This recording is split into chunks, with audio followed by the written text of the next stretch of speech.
उत्तर प्रदेश में समाजवादी पार्टी के ब्राह्मण चेहरे के रूप में मनोज पांडे को जाना जाता है। के न्यूज़ पर हम उनका स्वागत करेंगे, जो कि उत्तर प्रदेश सरकार में कैबिनेट मंत्री भी हैं। मनोज जी, के न्यूज़ पर आपका स्वागत है।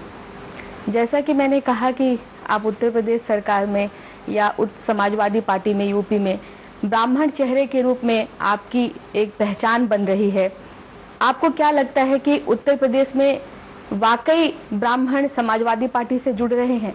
देखिए, जहाँ तक ब्राह्मण समाज का सवाल है तो हम कह सकते हैं कि आज से नहीं, बहुत लंबे समय से इस समाज के प्रमुख लोग समाजवादी पार्टी के साथ रहे जी। अगर आप पीछे इतिहास में देखें तो समाजवादी पार्टी के साथ सबसे मजबूत हम सबके नेता आदरणीय जनेश्वर मिश्र जी, जिन्हें छोटे लोहिया के रूप से हम लोग जानते हैं के नाम से, उनका समाजवादी पार्टी की स्थापना से लेकर के और अपने जीवन की अंतिम यात्रा तक समाजवादी पार्टी के साथ वो मजबूती से रहे और पार्टी को और विचारधारा को एक नई दिशा देने का काम स्वर्गीय जनेश्वर जी ने किया।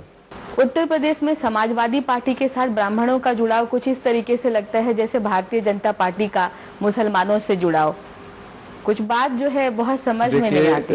ये कहाँ से कहा जा रहा है मैं इसको नहीं कह सकता, लेकिन प्रदेश के हुए तमाम चुनावों के जो रिजल्ट्स हैं वो इस बात को नकारते हैं।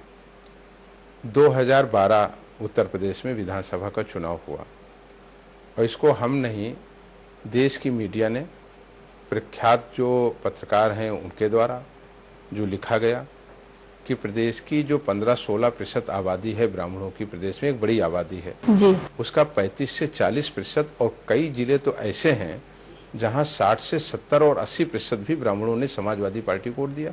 जिस रायबरेली से हम विधायक चुन करके आते हैं वहां अकेले ब्राह्मण जो आबादी है वो लगभग 4.5 लाख और 5 लाख है। 5 विधायक वहां सारे सारे समाजवादी पार्टी से जीत के आए। बगल का जिला अमेठी है जहां पर भी आबादी 3.5 लाख से ऊपर ब्राह्मणों की है, सारी सीटें समाजवादी पार्टी को मिली। बगल का जिला सुल्तानपुर है जहां सारी सीटें समाजवादी पार्टी को आई और ब्राह्मण की आबादी कमोबेश 5 लाख से ज़्यादा है। बगल का जिला उन्नाव है जहां पर लीड ब्राह्मण करता है, समाजवादी पार्टी की सारी सीटें जीत के आई। श्रावस्ती आपका जिला है, बस्ती है आपका, गोरखपुर है आपका, गोंडा है। ये वो जिले हैं जहां ब्राह्मण बहुत बहुसंख्यक है और बड़ी संख्या में है, जहां भारतीय जनता पार्टी और कांग्रेस तीसरे और चौथे स्थान पर गई। और कहीं कहीं तो स्थिति कांग्रेस और भाजपा की ये रही कि जमानत तो बचाना ही मुश्किल हो गया और 6,000 और 8,000 वोटों पर ये लोग सिमटे हैं। तो ये अपने आप में एक बहुत बलपूर्वक यह जो है, मैं कह सकता हूं कि ब्राह्मण बड़ी संख्या में समाजवादी पार्टी को वोट दिया है और ब्राह्मण एक विचारधारा से समाजवादी है। और देखिए, हम ये जात के नाम पर नहीं, लेकिन यह हम जरूर आपसे कहना चाहते हैं कि ब्राह्मण का जो इतिहास रहा है, जो अतीत के पन्नों में भी है, कि ब्राह्मण ने सभी जात, वर्ग और धर्म के साथ बराबर सामंजस्य बैठा करके और सबको सम्मान दे करके, जब ब्राह्मण पूजा करने जाता है और अपने जगमान के लिए पूजा करता है तो कभी नहीं पूछता किसी जात कौन सी है, ये एससी है कि ये पिछड़ी जात का है कि ये सिख है। उसके लिए पूरे मनोवेग से ईश्वर से प्रार्थना करता है, याचना करता है और पूजा करता है। किसी को आशीर्वाद देने में कभी ब्राह्मण ने नहीं किया। लेकिन किसी कर्मकांड में उसने जात को नहीं बांटा। आपका एक बयान बड़ी चर्चा में है, आपने तो भगवान परशुराम को भी समाजवादी बताया। बिल्कुल, देखिए मैं आज भी कह रहा हूँ, आपके ही दल के तमाम लोग, मैं समझती हूँ, इससे सहमत नहीं होंगे। देखिए, सहमत और असहमति का सवाल नहीं है। देश इतिहास से चलता है और इतिहास के जो पन्नों में है, परशुराम जी का जो पूरा जीवन है, अगर उसको उठा करके, जो हमने नहीं लिखा, आज से हजारों वर्ष पहले लिखा गया होगा। एक बड़ी लड़ाई भगवान परशुराम जी ने लड़ी जब एक ऐसे गरीब थे जिनके पास 1 इंच भूमि नहीं थी और ऐसे भी बड़े लोग थे जिनके पास हजारों एकड़, हजारों हेक्टेयर जमीन थी। गरीब भूखा मर रहा था, अमीर और अमीर होते चले जा रहे थे। उनसे भूमि को छीन करके और ले करके गरीबों में बांटने का एक अभियान भगवान परशुराम जी ने चलाया। और ये किद्वंतियाँ हैं और इतिहास के पन्नों में भी है कि उन्होंने अपने फरसे को फेंका और कहा कि जहाँ तक ये फरसा गिरेगा उतनी ज़मीन जो है वो हम गरीबों में बांटेंगे। और ऐसा उन्होंने किया, ये इतिहास के पन्नों में वर्णित है। मेरा यह कहना है कि डॉक्टर लोहिया जी ने भी कमोबेश एक लड़ाई देश में लड़ी कि गरीब और अमीर के बीच की जो दूरी है उसको पाटना चाहिए, गरीब को भी जीने का अधिकार है। और इस लड़ाई को उन्होंने देश की सड़कों से लेकर के संसद तक बड़ी बाखूबी से लड़ा और एक विचारधारा लेकर के चले वो कि जो बेघर है उसको घर मिलना चाहिए, मुफ्त इलाज मिलना चाहिए, मुफ्त शिक्षा मिलनी चाहिए उसे, और उसे भी जीवन यापन के लिए और जीने के लिए उसे भी भूमि उसके पास होनी चाहिए। इस पर लड़ाई लड़ी और उस काम को माननीय नेताजी ने अपनी सरकार में, और आज उत्तर प्रदेश में आदरणीय अखिलेश यादव जी के नेतृत्व की जो सरकार है उसने पर भी इस पर काम किया। अगर आप देखें कि लोहिया आवास वही डॉक्टर राम मनोहर लोहिया जी की परिकल्पना जो रही है उसका ही एक आज उदाहरण है कि उन गरीबों को जिनके घर के लोगों ने ये सपने देखने बंद कर दिए थे कि शायद हमें भी पक्का मकान मिलेगा, पक्की छत मिलेगी, उनके बाबा खत्म हो गए, पिता खत्म हो गए, अपुत्र ने ये आशा छोड़ दिया था, उनको 3 लाख रुपए का लोहिया आवास, और 1-2 नहीं, 1000-2000 नहीं, 10-20 हजार नहीं, लाखों की संख्या में उत्तर प्रदेश की समाजवादी पार्टी की सरकार और उसके मुख्यमंत्री आदरणीय अखिलेश यादव जी ने देने का काम किया। तो आप जोड़िए दोनों विचारधारा को। आज जिस समतामूलक समाज की संरचना कर रहे हैं, लगातार उस पर क्रियान्वयन कर रहे हैं उत्तर प्रदेश के मुख्यमंत्री आदरणीय अखिलेश यादव जी, लगभग यही कार्य भगवान परशुराम जी ने भी किया। एक और सवाल, आपने बात रायबरेली की थी और कहा था कि किस तरीके से वहां ब्राह्मणों के समर्थन से तमाम सीटें समाजवादी पार्टी ने जीती और दूसरे दलों को कोई मौका नहीं दिया, जबकि सबको पता है, देश को पता है कि रायबरेली और वो पूरा क्षेत्र जो है कांग्रेस पार्टी का गढ़ है। ऐसे में आपके कंट्रीब्यूशंस की बहुत चर्चा होती रही है कि आपका बड़ा योगदान रहा है समाजवादी पार्टी का उस क्षेत्र में, लेकिन मुझे ऐसा लगता है और लोग भी चर्चा करते हैं कि आपको जो जगह, जो पोजीशन, जो हैसियत आपको पार्टी में मिलनी चाहिए थी वो नहीं मिली है। देखिए, मेरे जैसे व्यक्ति का मानना है कि हमको जो पोजीशन पार्टी ने दी है जी, वो शायद मेरी हैसियत से ज्यादा दिया है। मैं पार्टी का एक सामान्य कार्यकर्ता रहा हूँ, संगठन का कार्यकर्ता रहा और 1992 से पार्टी में जुड़ा। संगठन की युवजन सभा के प्रदेश महामंत्री, कार्यवाहक प्रदेश अध्यक्ष, समाजवादी पार्टी का सेक्रेटरी, राष्ट्रीय समाजवादी पार्टी का पदाधिकारी और आज प्रबुद्ध सभा का अध्यक्ष हूँ प्रदेश का पार्टी के ही। नेताजी ने 2 बार राज्य मंत्री का दर्जा हमें दिया। नेताजी की कृपा से मैं रायबरेली का नगर पालिका अध्यक्ष रहा। यूपी स्टेट म्यूनिसिपल बोर्ड का मैं चेयरमैन रहा। और हम समझते हैं कि 42 वर्ष की इस आयु में समाजवादी पार्टी की ही ये सोच हो सकती है, मुलायम सिंह और अखिलेश यादव की ये सोच हो सकती है कि एक सामान्य परिवार के ब्राह्मण व्यक्ति को भी उन्होंने इतना आगे बढ़ाने का काम किया। हम समझते हैं कि समाजवादी पार्टी और समाजवाद की जो परिभाषा है उससे हमसे बड़ा मजबूत कोई और सबूत राजनीति में कंट्रीब्यूशंस तो इस तरीके से आके जाते हैं कि आपके सहयोग से कितनी सीटें मिली, पार्टी ने सरकार बनाई कि नहीं, ये एक अलग बात है। इसके अलावा भी एक बात आपके साथ है जो शायद एक नेगेटिव एस्पेक्ट हो सकता है कि आपकी छवि एक बहुत दबंग नेता के रूप में है। देखिए, अब मैं समझता हूँ कि मेरे बारे में पूरे उत्तर प्रदेश में कोई व्यक्ति आज तक ये आरोप भी नहीं लगा कि मैंने कोई चीज़ बलपूर्वक कभी कराई हो। ऐसे एलिगेशंस हमारे ऊपर न मौखिक लगे हैं और न रिटर्न में कहीं लगे हैं और न ऐसे कोई आज तक मुकदमे ही हमारे ऊपर देश के किसी कोने पे हैं। एक इंजीनियर का प्रकरण बहुत चर्चा में रहा था कि उस पर ऊपर कहीं परोक्ष रूप से आपका दबाव था और उसके साथ बहुत ही बुरा बर्ताव किया गया था आपके क्षेत्र में। अब देखिए, जहाँ तक मेरा सवाल है, अब क्षेत्र तो मेरा ऊंचाहार है, लेकिन किसी के साथ कोई घटना घटी हो उसमें कभी मेरा नाम न आया है न उस व्यक्ति के द्वारा लाया गया है। अब घटनाएं तो प्रदेश में तमाम डर के नहीं लाते, नहीं, प्रदेश में तमाम तरीके की घटनाएं होती हैं और प्रदेश के मंत्री होने के नाते ये हम सबकी जिम्मेदारी है कि किसी के साथ कोई घटना घटे उसको न्याय दिलाएं और ये जिम्मेदारी भी लें कि सरकार हम चला रहे हैं और हर व्यक्ति को सम्मान, हर व्यक्ति को सुरक्षा, ये सरकार की जिम्मेदारी भी है। ऐसा कहा जाता है, थोड़ा तीखा सवाल है, लेकिन ऐसा कहा जाता है कि पिछले कुछ महीनों से आप उत्तर प्रदेश सरकार से, समाजवादी पार्टी की सरकार से खासे नाराज चल रहे हैं। क्यों? जहाँ तक मेरा व्यक्तिगत सवाल है तो मैं नहीं समझता हूँ कि ये बात कहाँ से आई और क्यों आई, और लगता भी नहीं कि ऐसी कोई बात है। नाराज वो होगा जिसने कोई नाराज होने वाला काम किया हो। समाजवादी पार्टी के नेताओं का, समाजवादी पार्टी का पूरा स्नेह, सहयोग और सम्मान और समर्थन हम समझते हैं कि जितना हमें मिला उतना शायद ही किसी को मिला हो या किसी अन्य दल में किसी ब्राह्मण नेता को मिलता हो। समाजवादी पार्टी एक परिवार है। माननीय नेताजी हम सबके मुखिया हैं, हम सबके संरक्षक हैं, और उत्तर प्रदेश के जो हमारे होनहार मुख्यमंत्री हैं उनका हम लोगों का तमाम तरीके से मार्ग निर्देशन मिलता है, दिशा निर्देशन मिलता है, उसके अनुरूप हम लोग कार्य करते हैं।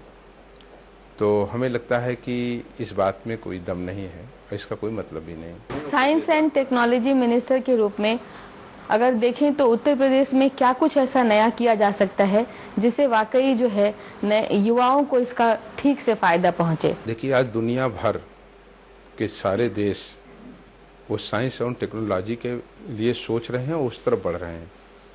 विज्ञान एक ऐसी चीज़ है कि बिना विज्ञान के हमारा जीवन अधूरा है, और हम एक कदम भी बिना विज्ञान के आगे नहीं बढ़ सकते। जब कभी जिस पाषाण युग की हम बात करते हैं, और जब रथों का पहिया बना होगा या बैलगाड़ी का पहिया बना था, तो वो भी एक विज्ञान था। उस पहिए के बिना तो नहीं चल सकती थी वो बैलगाड़ी या रथ।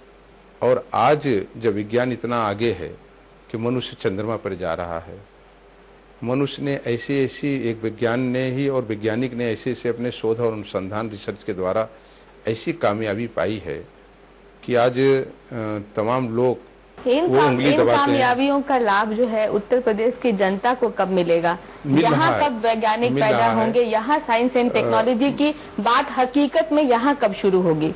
आप अगर नजर डालें तो इन 3 वर्षों में ये पहली सरकार है 67-68 साल आज़ादी के बीच जाने के बाद जिसने लखनऊ में IT सिटी की स्थापना किया। अगर आप देखें, जिस चीज़ के लिए विपक्ष सरकार की खिल्ली उड़ा रहा था, जब उत्तर प्रदेश के हमारे मुख्यमंत्री जी ने उन गरीब बच्चों को भी लैपटॉप देने का काम किया, जिनके माता पिता ने ये न सोचा था और न बच्चों ने ये सपना देखा था कि हम भी एक संपन्न परिवार की तरह लैपटॉप का इस्तेमाल करके अपनी एजुकेशन से देश और दुनिया से जुड़ेंगे, उनके सपने को पूरा किया। आप क्या समझते हैं कि ये विज्ञान का एक अंग नहीं है कि आज गाँव के सुदूर अंचल में बैठा हुआ एक गरीब बेटा या बेटी वो इंटरनेट के सहारे दुनिया की उन तमाम जानकारियों को हासिल कर रहा है जिसको वो नहीं हासिल कर सकता था। तमाम उन किताबों को पढ़ ले रहा है। उदाहरणों की बात की, मैं तो कह रही हूँ कि फाउंडेशन के लेवल पर आप क्या कुछ कर रहे हैं? नहीं, ये वही है। और आप फिर देखें कि पहली बार इस विभाग ने उन बाल वैज्ञानिकों को, जिनको सबसे, जो हमारे पौधे हैं जिनको आगे हम विकसित कर सकते हैं, पहली बार सरकार ने बाल वैज्ञानिकों को भी सम्मानित, पुरस्कृत करने का, उनको आगे बढ़ाने का काम किया। बाल वैज्ञानिक मेले लगे पूरे प्रदेश में। ये तो मानेंगे कि बहुत ही सुस्त चल रही है इस मामले में सरकार? बहुत पूरी ईमानदारी से मानेंगे कि उत्तर प्रदेश में जो 3 वर्ष में साइंस और टेक्नोलॉजी पर आदरणीय मुख्यमंत्री जी के नेतृत्व में काम हुआ, ये 67 साल के इन वर्षों में सबसे ज्यादा काम हुआ है। और अगर दोनों की तुलना करें तो 67 साल से ज्यादा काम इस 3 वर्ष में हुआ। विज्ञान अगर आप देखें, नहीं, हम आपके जानकारी में देते हैं, पहली बार वो सरकार है जिसने बाल विज्ञान पुरस्कार को 5 गुना किया। विज्ञान पुरस्कार 1 लाख से बढ़ा करके 5 लाख करने का काम किया। बायोटेक पॉलिसी इस दुनिया में पहला राज्य है, देश का पहला राज्य है उत्तर प्रदेश, जिसने अपनी बायोटेक पॉलिसी लाई और उसे लागू किया।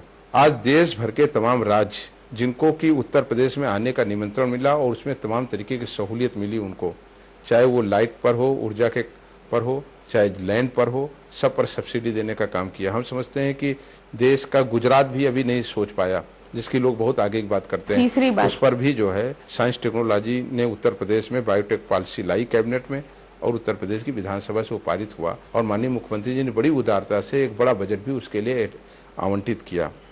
इसी तरीके से आप देखें कि मौसम पे, नदियों की कटान पर, और सबसे ज्यादा जो जल की रक्षा के लिए काम किया साइंस टेक्नोलॉजी ने उत्तर प्रदेश के, कि बहुत पहले इन तमाम क्षेत्रों को उसने बताना शुरू कर दिया कि यहाँ पर पानी का दोहन हो रहा है, नदी का यहाँ कटान हो सकता है, यहाँ इस समय वर्षा हो सकती। इन सब पर जितना विभाग ने काम किया और आगे से ही लोगों को उन विभागों को सूचना देना भी शुरू किया। उससे विभागों को भी बड़ा फायदा हुआ और वो पहले से अपनी उन आपदाओं से निपटने के लिए तैयारी भी करने लगे। अब इससे पहले कृषि मंत्री भी रहे हैं, जानना चाहूंगी जिस तरीके से इस समय उत्तर प्रदेश का किसान, देश भर का किसान बेहाल है, उसमें बड़ी चर्चा रही है कि उत्तर प्रदेश सरकार ने किसानों के साथ भी अच्छा बर्ताव नहीं किया, क्या कहना चाहेंगे? हम समझते हैं कि हिंदुस्तान की पहली सरकार है। अगर आप कर्नाटका को लें, आप महाराष्ट्र को लें, आप उड़ीसा को लें, आप हरियाणा को लें, तो पहली सरकार है समाजवादी पार्टी की, जिसने इस आपदा के बाद तुरंत माननीय मुख्यमंत्री जी ने निर्णय लिया कि हम उत्तर प्रदेश के किसानों के साथ खड़े रहेंगे। और 4087 करोड़ रुपए उन्होंने अभी तक रिलीज ही नहीं कर दिया, ये किसानों के खातों में पहुंच गई। और माननीय मुख्यमंत्री जी ने निर्देश स्पष्ट रूप से दे दिया कि अंतिम किसान, उत्तर प्रदेश का अंतिम किसान, जब तक उसे हम राहत नहीं दे देंगे, सरकार को चाहे अपनी कुछ योजनाओं को भी मुख्यमंत्री जी ने कहा कि रोक देना पड़ेगा। लेकिन इस दुख और संकट के समय उत्तर प्रदेश की समाजवादी पार्टी की सरकार किसानों के साथ खड़ी। एक बात लेकिन एक बात नहीं कहा नहीं गया, आज ये बात वो है जो बैंकों के आरटीजीएस के माध्यम से किसानों के खाते में पहुंच गए पैसा, ये कोरी बात नहीं। कोरी बात तो चेक में रकम पहुंची थी, जिसकी पूरी दुनिया में चर्चा हो गई, उस पर क्या कहेंगे? ये कोरी बात नहीं है। कोरी बात तो उनकी है जो 7 समुंदर पार बैठ करके भाषण दे रहे थे कि किसानों के साथ हम खड़े हैं, किसानों को मुआवजा राशि हम 1.5 गुना देंगे। आज वो कहां खड़े हैं, जब तक कि उत्तर प्रदेश में एक पैसा भी, केंद्र सरकार से एक पैसा भी नहीं उत्तर प्रदेश को दिया गया। वो लोग हैं जो कोरी बयानबाजी कर रहे हैं। आज जब हम बड़े दावे से और बड़ी मजबूती से कह रहे हैं कि हमने हजारों करोड़ रुपए किसानों के बीच में बांट दिया, हजारों करोड़ रुपए और किसानों के बीच में बांटने जा रहे हैं। कहा जा रहा था कि केंद्र सरकार ने जब उत्तर प्रदेश के तमाम वरिष्ठ नेताओं को इस मामले पर अपनी बैठक में बुलाया था, तो यहाँ से कोई नुमाइंदा नहीं पहुंचा। ये किस बैठक की ये बात हो रही है, मुझे इसकी जानकारी नहीं है। लेकिन उत्तर प्रदेश के मुख्यमंत्री जी विकास कार्यों में, जनता को मदद करने में और योजनाओं को चलाने में सदैव उनकी सकारात्मक और रचनात्मक भूमिका रहती है और सोच भी वही है। और जब भी केंद्र की सरकार ने उत्तर प्रदेश से कोई अपेक्षा किया है, सदैव उत्तर प्रदेश सरकार ने पूरा किया है। उदाहरण हम आपको दे दें, एक रेल कोच फैक्ट्री रायबरेली में लगनी थी और पीछे बसपा की सरकार थी, श्रीमती सोनिया गांधी जी जो यूपीए की अध्यक्ष भी रही हैं और मेंबर ऑफ पार्लियामेंट रायबरेली से हैं। पूरी 5 साल वो जमीन मांगती रही और जमीन नहीं मिली और शिलान्यास भी नहीं कर पाई। उत्तर प्रदेश में समाजवादी पार्टी की सरकार आते ही उत्तर प्रदेश के मुख्यमंत्री ने रेल कोच के लिए तुरंत जमीन उपलब्ध कराई और यही रुके नहीं। साथ सरकार में सहभागी भी रहे और यही रुके नहीं, किसके? कांग्रेस पार्टी की सरकार नहीं। तो हम भारतीय जनता पार्टी का ही जो है जो विरोध करते हैं वो नैतिक विरोध हम करते हैं। अगर आज केंद्र में उनकी सरकार है और वो सरकार में प्रधानमंत्री हैं, तो एक प्रधानमंत्री के नाते हम सरकार के लोग कहीं उनका विरोध नहीं कर रहे हैं, लेकिन उनकी नीतियों का विरोध करते हैं। और कांग्रेस की भी जो खराब नीतियां थी उसका भी विरोध करते थे। लेकिन जब काम सकारात्मक बात आती थी तो यम्स के लिए निःशुल्क 40 करोड़ रुपए, 40 करोड़ से ऊपर की जमीन दिया उत्तर प्रदेश की सरकार ने। एक जिम्मेदारी मनोज पांडे जी पर और आएगी।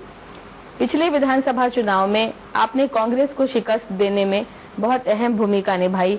इस बार भारतीय जनता पार्टी बहुत कड़ी तैयारी कर रही है, बहुत बड़ी चुनौती हो सकते हैं आपके लिए, आपकी क्या भूमिका रहेगी? देखिए, हम ये समझते हैं कि हम लोग समाजवादी पार्टी के कार्यकर्ता हैं, नेताजी के और मुख्यमंत्री जी के सिपाही हैं।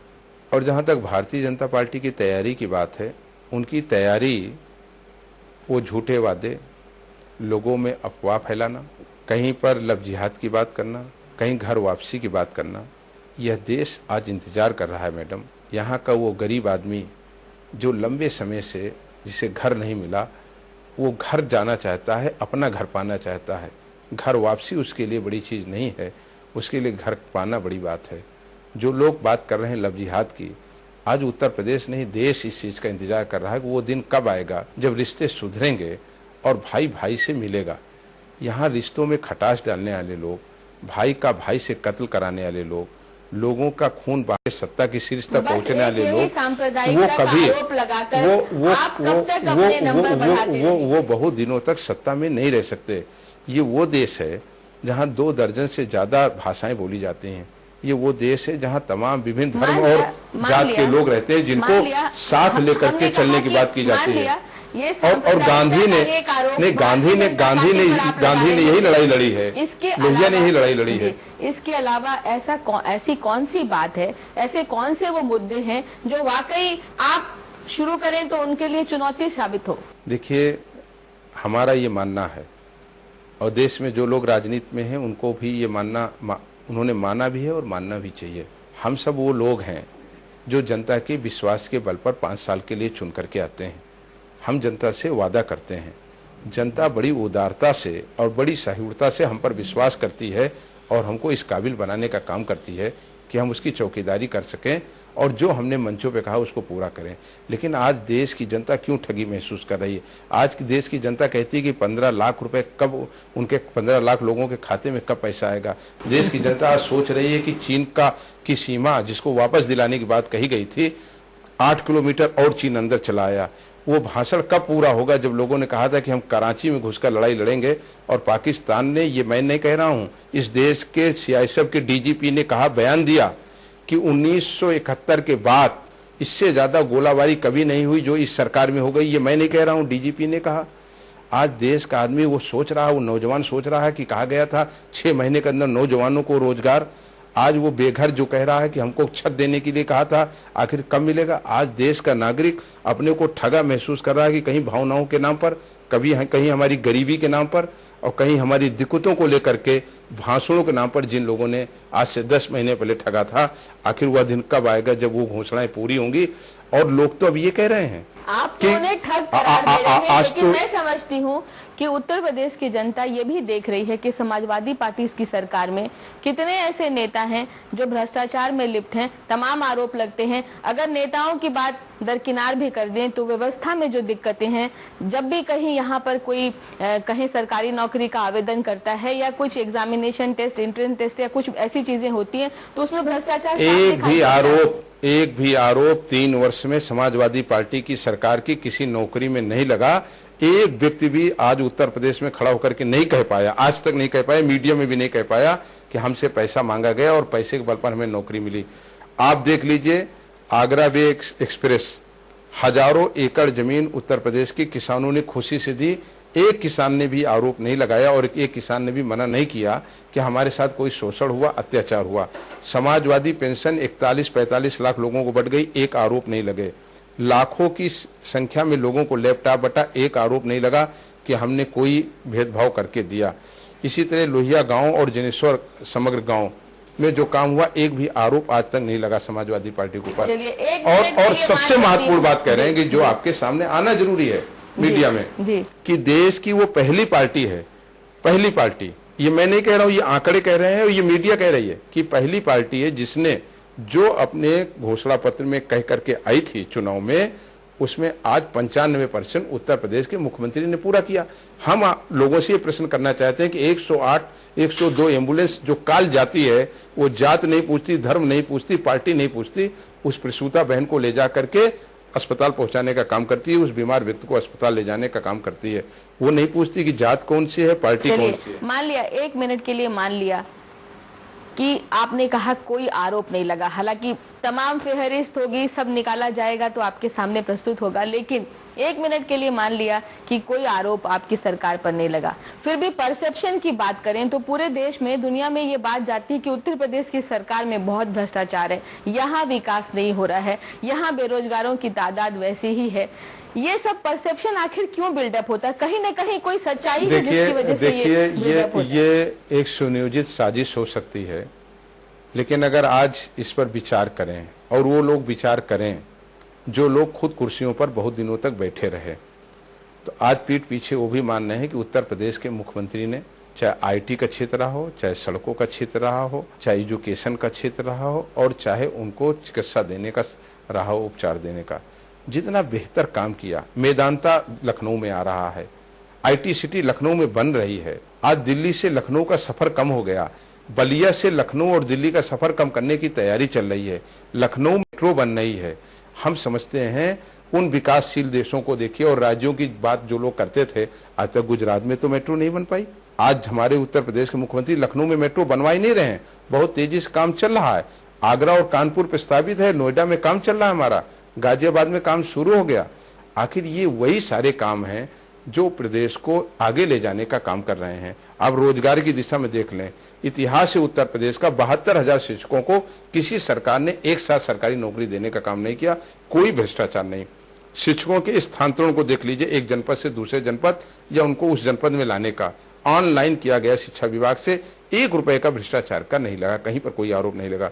पहली संवेदनशील सरकार है जिसने कहा कि हम इलाज के बिना किसी को मरने नहीं देंगे, पैसा चाहे जो भी लगे, चाहे लीवर सिरोसिस हो, चाहे कैंसर हो, चाहे किडनी का प्रत्यारोपण हो, सब पर उत्तर प्रदेश की सरकार ने जितना पैसा गरीबों को देने का काम किया। और फिर सोच है उत्तर प्रदेश के मुख्यमंत्री की, आज वो ओछी हरकत नहीं कर रहे हैं, वो केवल वोट की राजनीति नहीं कर रहे हैं, उनका सपना है, उनकी विचारधारा है कि हम सबको साथ लेकर के उत्तर प्रदेश जो देश का एक बड़ा हिस्सा है, बिना उत्तर प्रदेश की देश की परिकल्पना बेमानी होगी। उस उत्तर प्रदेश को आज वो ऐसे स्थान पर पहुंचा रहे हैं कि चाहे झारखंड के मुख्यमंत्री हों, चाहे वो उत्तरांचल के मुख्यमंत्री हों और चाहे कर्नाटक के मुख्यमंत्री हों, आज उत्तर प्रदेश की सरकार उत्तर प्रदेश के मुख्यमंत्री की योजनाओं की नकल कर रहे हैं। इससे बड़ा हमारे लिए कामयाबी का कोई सवाल नहीं हो सकता कि आज हमारी योजनाओं का लाभ होकर। समय कम है, चलते चलते एक आखिरी बात, आपने कहा आपके मुख्यमंत्री बहुत ही विजनरी हैं और उनका ये विचार है कि किस तरीके से उत्तर प्रदेश जो है नंबर 1 प्रदेश बने, इसके लिए वो काफी मेहनत भी करते हैं।